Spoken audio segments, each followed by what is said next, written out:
welcome to Festival of Storytellers.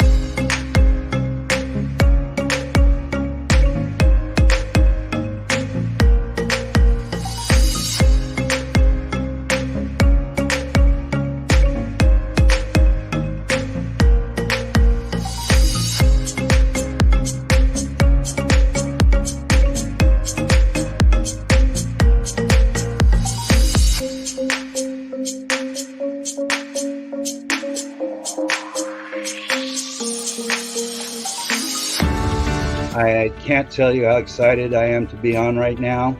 It's been a couple of weeks of excitement getting prepared, and I've done a lot of things in my life, but this has got to be close to the top. Thank you, Reader's Magnet, and thank you, John, for putting this forth and taking the chance on our authors in presenting this out to the world. I've enjoyed this immensely, Joanne. Ellie, so have I. Thank you for who you are, and thank you, Reader's Magnet. You all are beautiful, and you've worked so very hard, and we are blessed. We are. I thank everybody that's involved with this process, because we know writers need readers and writers need publishers. We thank Reader's Magnet and everybody that's involved. I love Reader's Magnet. They say, we share your stories with the world.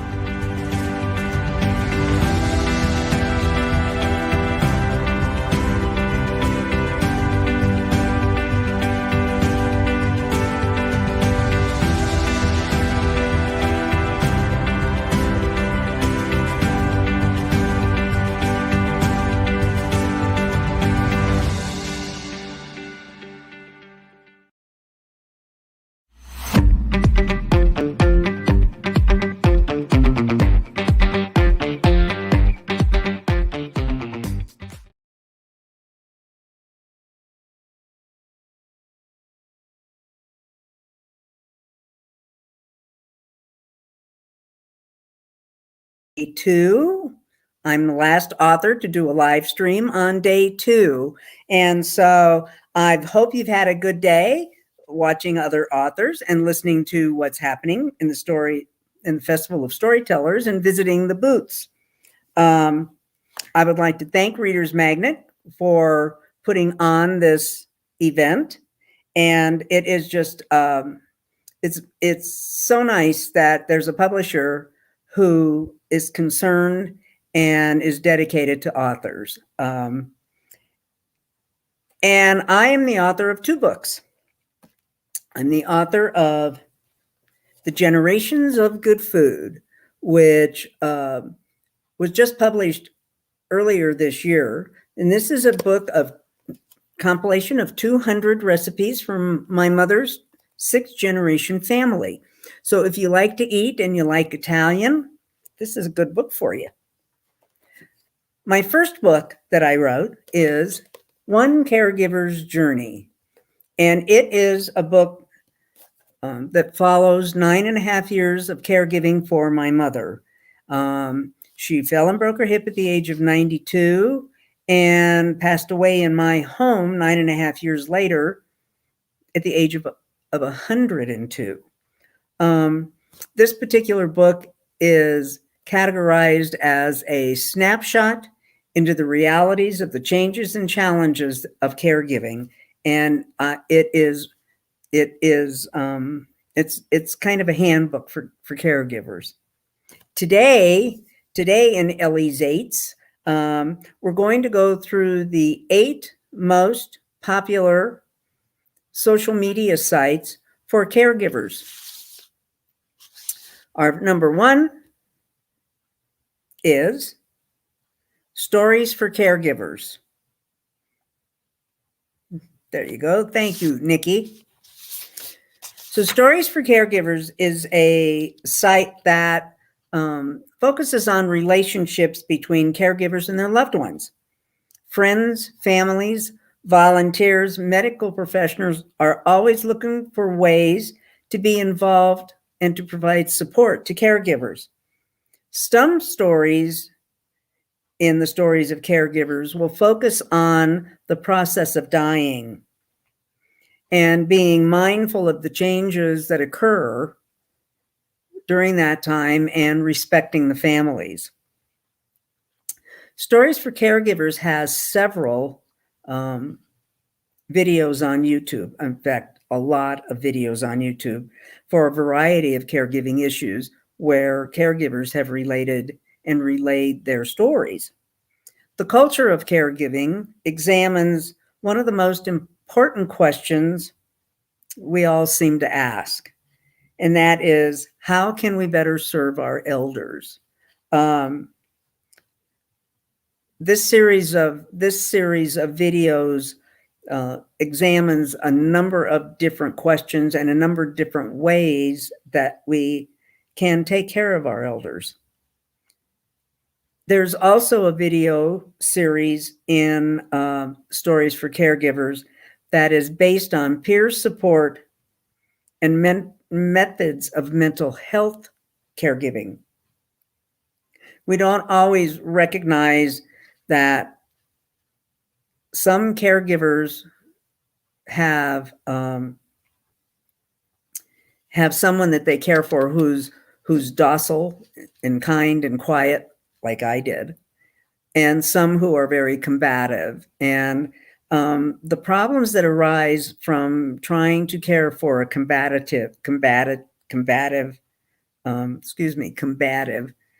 person is very difficult.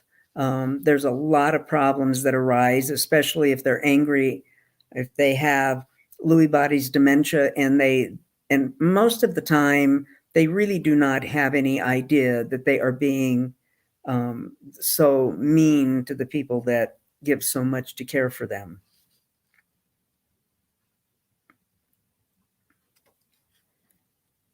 The second social media site,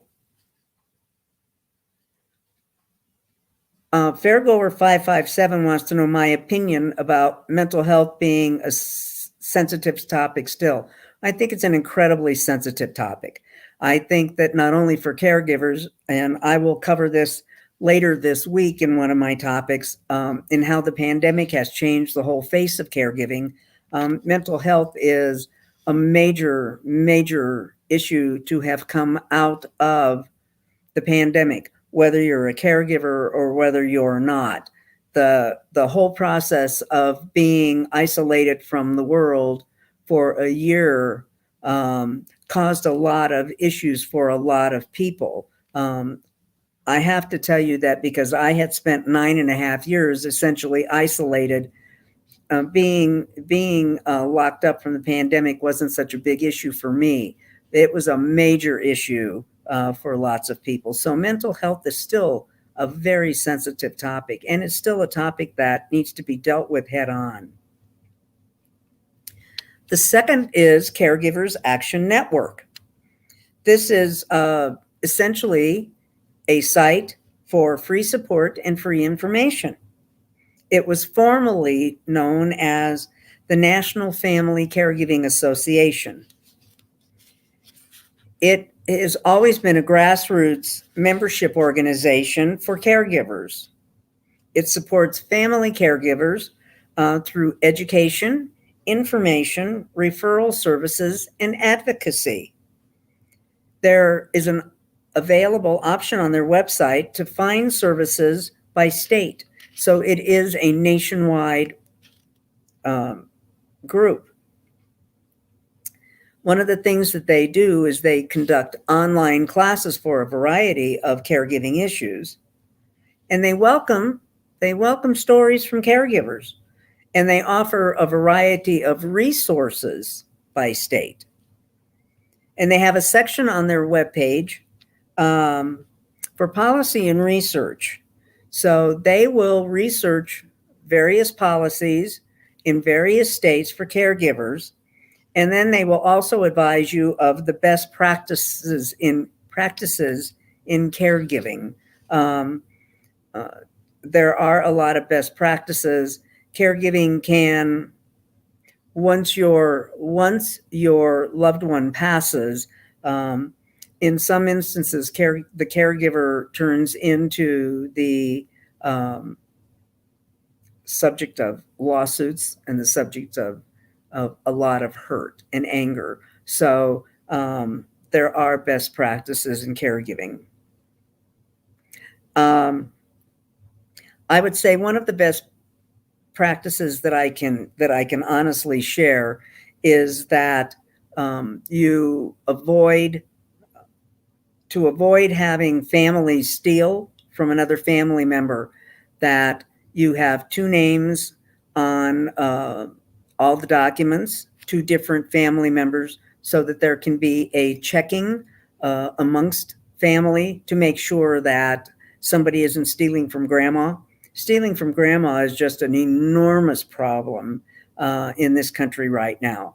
They have found that as they drain insurance policies, caregivers who are not giving with their heart all the time, or who may have some financial issues of their own, or they're draining savings accounts, they're draining insurance policies, they're forging documents, they're embezzling. So one of the best practices would be to ensure that more than one person is involved with the caregiving. I can tell you that for my mother, I had signature authority, but my brother knew everything that was going on in terms of businesses and issues that we had to take care of. So I never did anything in a vacuum. I always did it with my brother, and it makes life a whole lot easier when the whole process occurs. Our third internet site that is used is AARP, Family Caregiving. AARP is just renowned for all of the stuff that they can do. Some people don't like them for political reasons, but for family caregiving, they are a comprehensive care guide. They are a comprehensive care guide with basic tools and information and tips for caregiving.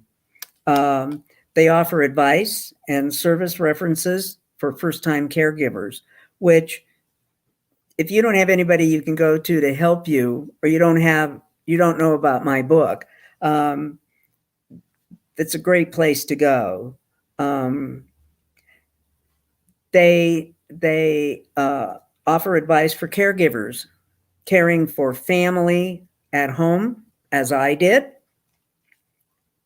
for long distance caregivers, which online sites show a lot of people who struggle with giving care to a family member in another state. There is, and I will get to that in a bit, but there's an Instagram site right here in Denver that I belong to that's called The Aging Tribe. And I'm amazed at the number of people who are part of that, who ask for information for their loved ones in Texas. My father's in Indiana. My mother's in Illinois. How do I navigate Medicaid in that state? How do I navigate finding them appropriate care, or finding an in-home caregiver, finding them a placement in a senior facility? So long distance caregiving is a big deal in this country now. And another thing is how to avoid common caregiving conflicts. And having not had any caregiving conflicts, I have to tell you, I'm not certain what that is. But I would imagine, again, it goes back to making sure that everything is right and accurate. Caring for someone with dementia. Dementia, there's a ton of sites on dementia and Alzheimer's because they are so prevalent in this country. The answer to Fairgoer 714 asks, so there are a lot of caregiving accounts on Instagram. I will tell you there are multiple accounts on Instagram that relate to caregiving, and they have thousands and thousands and thousands of followers and posts. Another thing that AARP goes into is caring for someone with cancer. And caregiving for a person with a terminal disease is far, far different than caring for someone who is just old or someone who has dementia. It becomes a lot more prevalent that they're going to have issues to contend with that you may not. And an example that I can give you is that a friend of mine had a wife who had a particular disease, and she did not eat for 10 weeks before she passed away. So those are very vastly different than what I did. I'm getting a question in asking if sites interact and respond immediately. And my understanding is AARP, you may have to wait 24 hours, but most of these sites have people who are on site who are responding to many questions. If your question, I'm sure if your question requires research, they will get back to you and tell you that it's going to take them a bit to respond to you, but they always respond.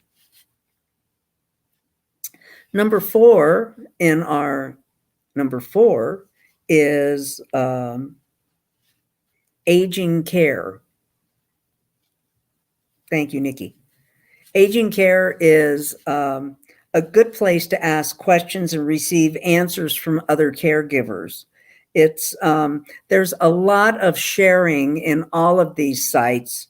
There's a lot of sharing of information in all of these sites. Connecting with families in-home care. They connect with assisted living. They connect with assisted living, and they do caregiver support.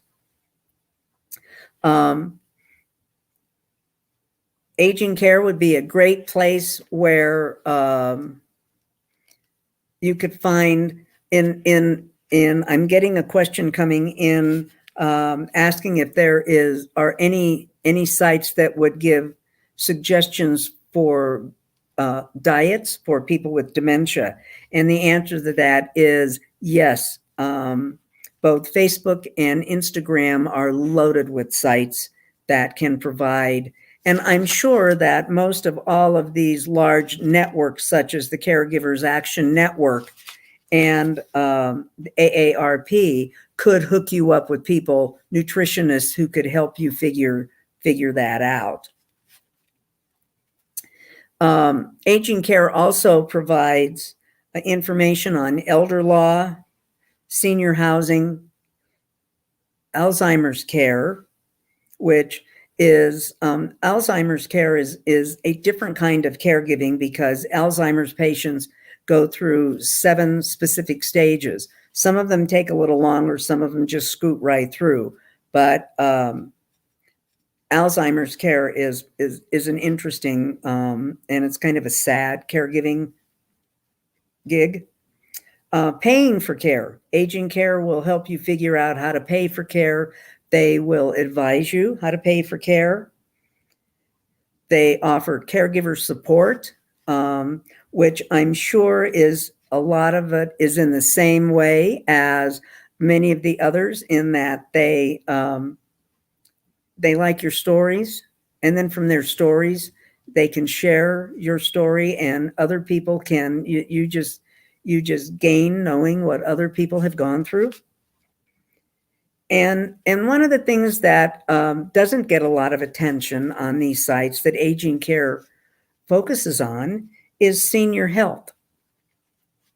And senior health is a little different in that one of the major things that I learned from caregiving for my mother is that periodically they will go through and review your medications, because as your loved one becomes less active, then they don't need as much insulin for their diabetes. They don't need to be taking blood pressure medication because they're not moving around to get high blood pressure.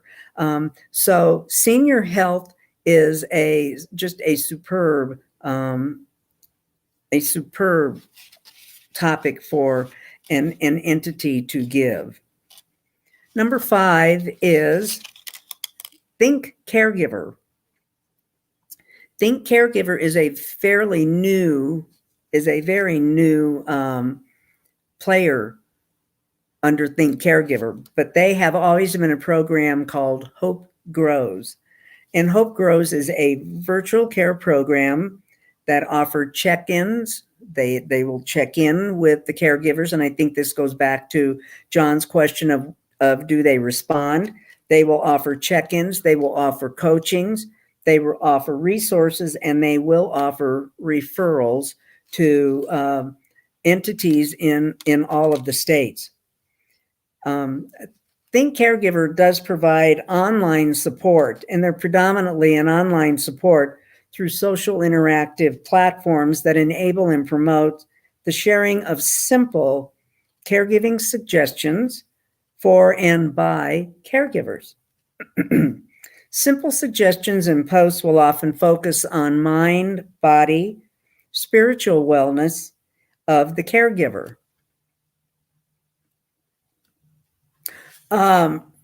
Message from 724 Fairgirler says, did you have all of this help and knowledge while you were the one doing caregiving? There's a real simple answer to that, and it is no. It is no. While I was caregiving, the first thing is I did not have social media accounts. And the second thing was, I honestly didn't feel like I had time to visit chat rooms or to ask questions.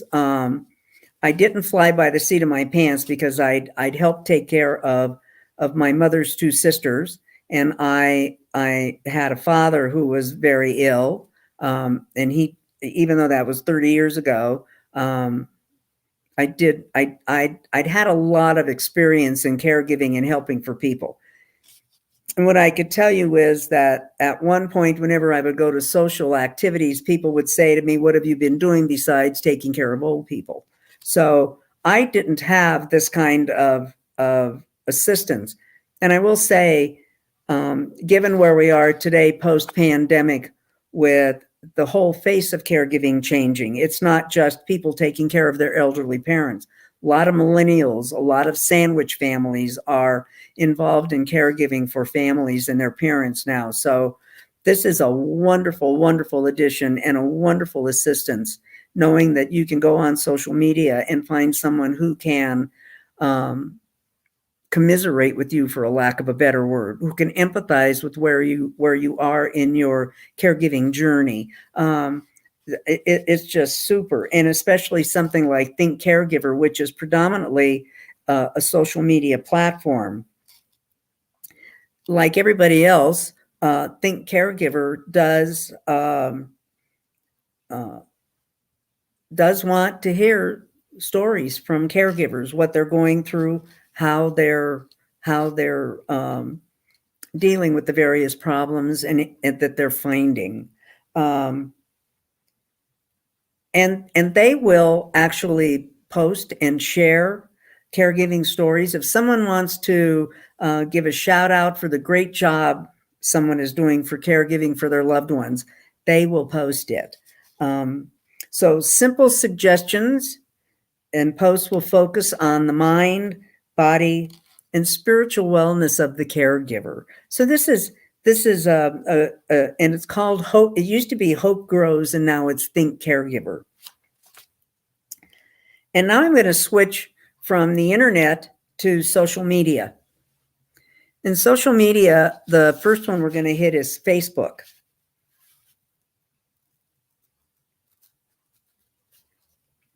So, Nick, thank you, Nikki. So in Facebook, there are just a multitude of sites, of groups, of individuals who offer caregiving. There's memory people, there's dementia caregivers, there are support groups of all kinds that have chat lines, Alzheimer's and dementia support groups. And They're all on Facebook for memory disorders. Facebook has just a long and huge list of memory disorders. And these support groups are manned by professionals. They're manned by professional administrators. Oh, there comes a spam in the middle of my... They're manned by professional administrators who monitor the group's needs, and they help you seek responses, and they help you through your questions. They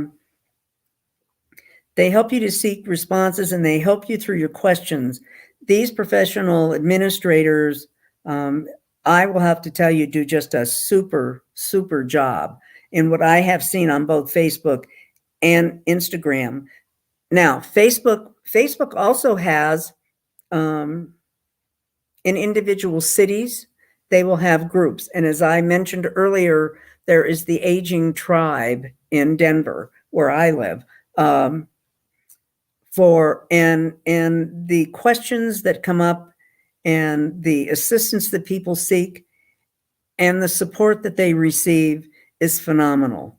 I'm no longer a caregiver, but I do follow this tribe. I do follow their issues. I do follow sometimes sometimes these people just pour their heart out online to people that they don't know. So when you have a tough day, I wished I would have had it sometimes to go someplace and have somebody say, stick with it, you're doing a good job, instead of just saying, Lord, help me through another day. And you say that virtually every day. The seventh place to look for is good old Instagram. Instagram is a great place to connect with caregiving experts, to get information and to generally engage with others. Examples of some of the super sites that I have found and that I follow and who follow me on Instagram are Caregiving in Love, Caregiving Life, Dementia Darling posts every day. It's All Good Care follows me every day. Dementia Care Blazers, the Caregiver Wellness Academy, which is predominantly millennials, and it is an unbelievable site to follow.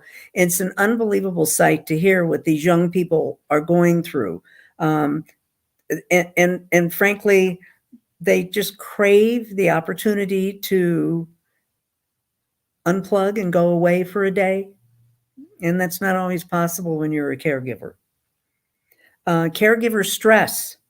There are sites for the sandwich generations, people that have found themselves during the pandemic caring for their children who are in school and caring for their elder parents who they brought in to live with them during the pandemic. Aging Care Advocates is a great site, and Young Caregivers is just that, young caregivers. And they're always out there looking for help and looking for information. How did I handle stress while I was caregiving?